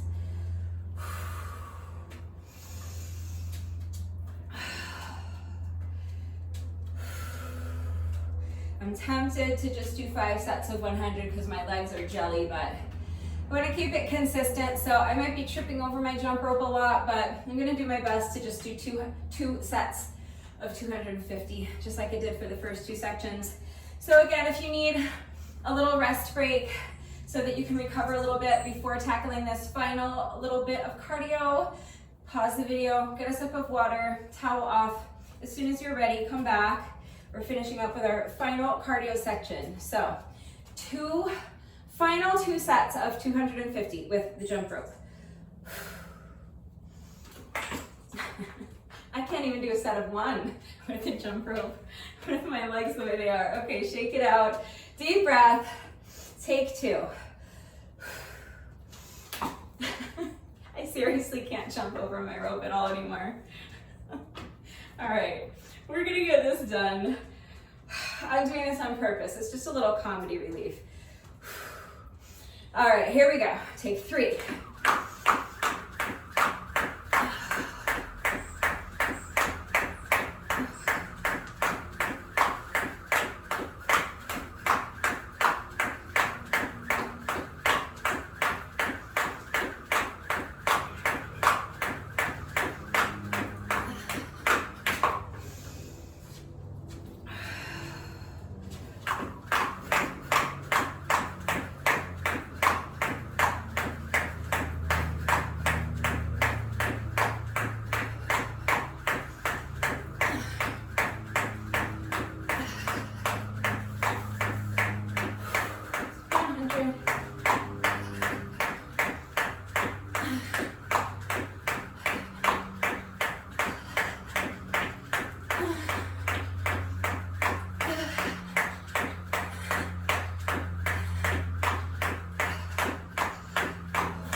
250. Maybe 260. I'm not sure. I feel like I might have lost count in there, somewhere in there, and dropped a set of 10. So I counted to 250 and then did an extra 10 revolutions just to make sure that was at least 250.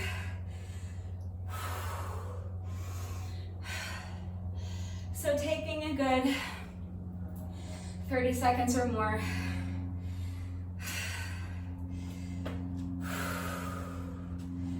Just so I can let my heart rate come down a little bit.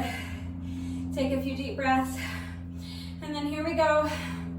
Final set of 250.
I'm going to hang out my jump rope since that's it.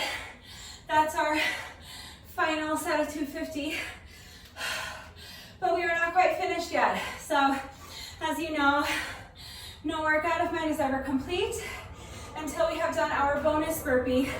So we have just one rep left to go. But first, whenever I do a workout that incorporates jump rope, in addition to my bonus burpee, I also like to do a bonus set of 100 with my jump rope. So this bonus set of jump rope is completely optional.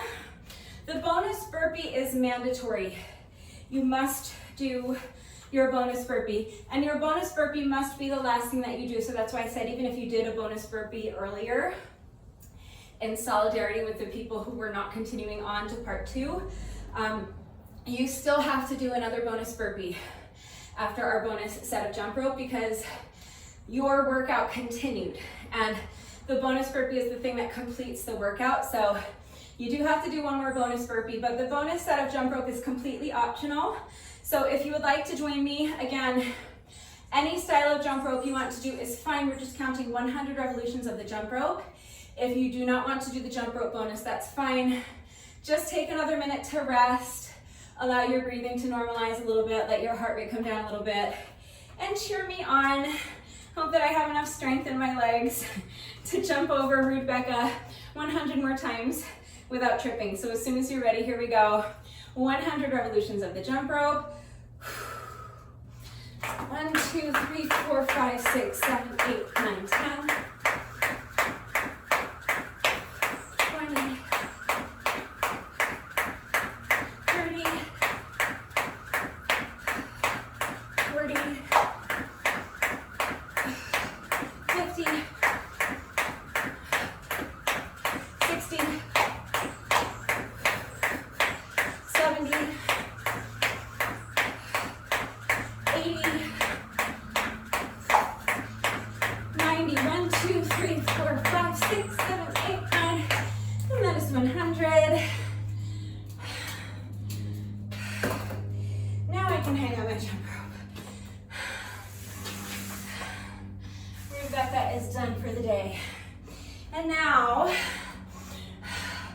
We have just one rep left to go.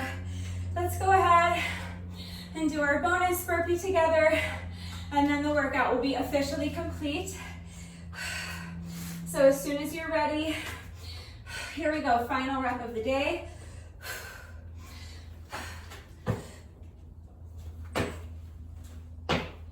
All right, with that, the workout is now officially complete. So let's just do a quick cool down together. You just want to keep moving while you allow your heart rate to come down, while you allow your breathing to normalize a little bit. So you can pace back and forth, shake out the legs, shake out the arms. And if your breathing is short and shallow, your chest is rising and falling rapidly like this, you want to really visualize your diaphragm being pulled down to make space for lots and lots of air. So visualize sending the air all the way down to your belly button. Really feel your rib cage expand. Visualize filling up your entire torso with air. And then again, using your diaphragm to control the air as you exhale. So really think about breathing all the way down to your belly button. Let's do a quick shoulder stretch. So just bringing one arm across your body, use the other arm to pull it in close to your chest. Make sure your straight arm is completely relaxed. Make sure your shoulder is completely relaxed. If your shoulder's all tense and hunched up by your ear, you're not going to be able to stretch it effectively. So relax the arm, relax the shoulder. And make sure you're continuing to focus on your breathing, sending that breath all the way down to your belly button. One more deep breath here. And come out, shake it out. Let's get the other shoulder. So bringing the opposite arm across your body, use your other arm to pull it in close to your chest. Arm is relaxed, shoulder is relaxed. Feel that nice stretch in your shoulder. Make sure you're continuing to focus on slowing down your breathing, and make sure you're moving. So again, you can pace, you can shake out the legs. I always just kind of shift my weight from foot to foot. You just want to keep moving. One more deep breath here. And come out. Let's do a quick tricep stretch. So bending one elbow, place your opposite hand on the elbow.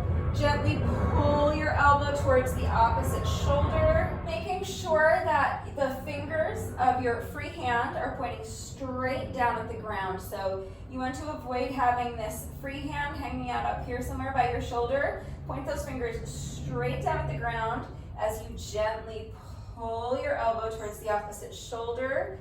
Feel that nice stretch in your triceps. Again, I'm just kind of shifting my weight from foot to foot. You can shake out the legs, you can pace. One more deep breath here. Sending that breath all the way down to your belly button. Controlling the air on the way out. Shake out the arms. Let's get the triceps on the other side. So bending the opposite elbow, placing your hand on the elbow and gently pulling your elbow towards the opposite shoulder. Fingers of your free hand are pointing straight down at the ground. Feel that nice stretch in the triceps. Keep moving. Keep focusing on slowing down your breathing.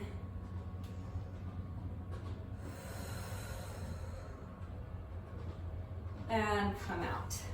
All right, we're going to finish with a quad stretch. So if you struggle with balance, you can hold onto the wall or a chair or the arm of your couch for support. You're going to bend one knee, bring the foot behind you, reach back with the hand on the same side. And if you are not holding onto anything for support, you can reach back with both hands. Grab a hold of the top of your foot and gently press your heel into your booty cheek. Really press it in there. And as you do that, you are tilting your pelvis forward. So kind of tucking your booty underneath you. Think about trying to touch your spine with your belly button. And as you do that, you're continuing to really press that heel into your booty cheek. As soon as you combine both of those two elements, you're going to instantly feel that stretch intensify as you isolate your quad muscles more effectively, but you're also going to feel that stretch extend all the way up to your hip flexors. So come out, shake out the legs, and let's just do that same stretch on the other side. So holding onto something for support if you need it, bending one knee, reaching back with the hand on the same side, and pressing that heel into your booty cheek. If you are not holding onto anything, grab a hold of the top of your foot with both hands. press your heel into your booty cheek. And as you're doing that, you are tilting your pelvis forward. So tucking the booty underneath you and sucking that belly button back towards your spine. Make sure you're continuing to press your heel, actively press that heel into your booty cheek as you're tilting your pelvis forward. You have to do both of those things at the same time in order to really maximize the effectiveness of the stretch and in order to get that stretch up into your hip flexor as well as your quads. One more deep breath here. And come out. And one last time, shake out the legs, shake out the wrists, shake out the arms, swing the arms a little bit. And that's it. That is our cool down. So if you feel that you are still a little bit out of breath, you're breathing heavily, your heart rate is still a little bit elevated, just continue to pace around for a couple more minutes. You can do a little more light stretching if you want. That's a great idea. Just remember that this little bit of light stretching that we do during the cool down does not take the place of a proper stretching routine. It's still really important to make sure that you're taking the time to stretch every day. 15 or 20 minutes at least if you can. You can do more if you have the time. If you can do your stretching immediately after the workout, that's always going to be the most effective and the most efficient time to get your stretching done because your muscles are already nice and warm from the workout. But you don't have to stretch right now. If you don't have time to stretch now, that's fine. As long as you're getting your stretching done at some point during the day, that's what matters. But it's really important to make sure that you are taking the time to stretch every day because it's going to help alleviate any muscle soreness that you might be experiencing after the workouts. It's also going to help reduce your risk of injury moving forward, and of course it's going to improve your flexibility. So please make sure you're taking the time to stretch every day, but please make sure that you're doing so safely. If you put off your stretching until later on in the day, remember that your muscles will have gotten cold again, so you're going to need to take a few minutes to warm them back up before you begin stretching. You never want to jump into your stretching routine with cold muscles because your muscles need to be warm in order for them to be pliable so that you can stretch them safely and effectively.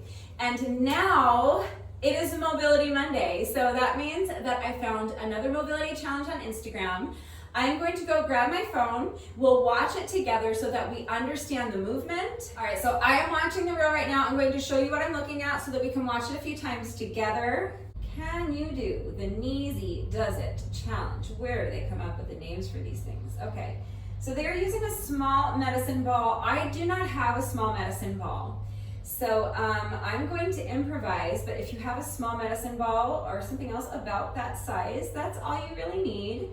And then they're just kneeling down. So you have to kneel down. Let's watch it again. You have to kneel down and kind of grab a hold of the ball with your knees and then stand. And obviously you cannot use your arms to assist you. So, oops, well that didn't go well. She's doing a very demure version. She's making me want to go put on a jumper. Let's watch it one more time. I'm gonna go put on a jumper and do it all pretty like she did. Now, see how his arms are all over the place? Look how she has her arms behind her back. That's how I want to do it. Now, she's the only one that has her arms behind her back. Everyone else has their arms loose. But yeah, so just, I love her.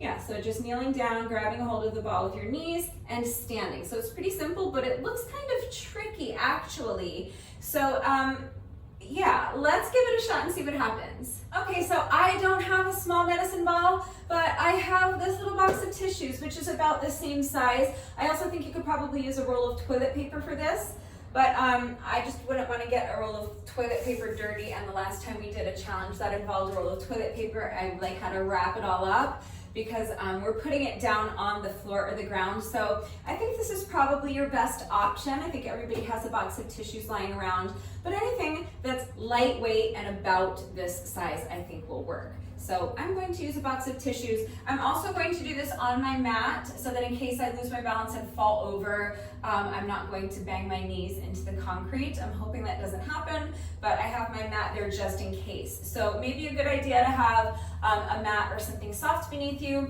and then grab a roll of toilet paper or a box of tissues or something similar in size and make sure it's lightweight. So we're going to start with our box of tissues or medicine ball or whatever you have on the floor or the ground in front of you, and stand a few inches behind it. How far behind it do I need to stand? I guess I'll find out. Now, you don't necessarily have to have your hands behind your back. There was only one woman that had her hands behind her back, but I kind of like that. It kind of makes it look more clean to me and like more challenging. So I'm going to have my hands behind my back for this. So you can do that or not. And now we just have to squat down and come down onto, or kind of bring the knees forward until you can grab a hold of your box or whatever you have with your knees. Squeeze the knees together and stand. And I think we did it. That's it. I like this one. It was kind of cool. It was actually not as bad as I thought it was going to be. I was going kind of slowly because I was talking us through it. So I'm not sure if it will be easier to kind of pick up the pace and try to go a little faster. I'm not sure. Sometimes it's easier to go faster. Sometimes it's more difficult to go faster. So that's just my first time doing it though. If you were not successful, don't worry. Remember, warped wall rules, you get 3 attempts. So as long as you get it by that 3rd attempt, then you were successful. If you were successful the first time, let's do it twice more anyway, just so that you can work on cleaning it up. And even if yours was picture perfect the first time, let's do it twice more anyway in solidarity with those people who did not get it with their first attempt. And you guys know I like to keep working on these anyway, get them looking nice and clean, because then I like to make my own reel for Instagram, and I also share it as a YouTube short. So I'm gonna keep working on it regardless. But if you were not successful, let's go ahead and try it again. It's a little bit difficult to figure out how far behind the tissues I need to stand. So if you find that you're squatting down and ending up with your knees way too out in front of it, then obviously you need to move back. So you might need to just kind of squat down first to gauge where you need to stand, so you see where your knees are going to end up. I'm just kind of guessing. So I'm just a few inches behind my box. So as soon as you're ready, here we go. Attempt number 2. So hands behind the back, and now squat, coming forward. See, I had to tap my knee down that time. That time was a failed attempt. See, it is a little bit trickier than it looks, I think. I think they were making it look pretty easy. So I failed on that attempt, but I'm gonna continue with my second attempt anyway. So squat, come down with the knees, grab the tissues, and stand. So I'm giving myself partial credit because I had to tap my knee down, but then once I got my act together and started over, I was able to successfully complete the challenge. So partial credit for me on that one. So I think it's one of those things where you just have to kind of figure out, my instinct is telling me to kind of squat first, and I'm back here, and then I'm bringing my weight forward. That's just the way I feel comfortable doing it. But if you notice in the reel, a lot of them were doing more of like, they were coming down with their knees forward initially. That doesn't feel comfortable to me, but I don't think it matters. So whatever's comfortable for you. But if you were not successful that second attempt, that's something else you might want to kind of play with. Watch the reel again and see how they were they weren't coming down into like a deep, like an Asian squat first and then coming forward like I'm kind of doing. They were kind of starting out this way. So whatever feels comfortable to you, I think is fine. All right, but if you were not successful with that second attempt, let's shake it out. Take a couple of deep breaths, and let's try it just once more, all right? So focus, just do your best.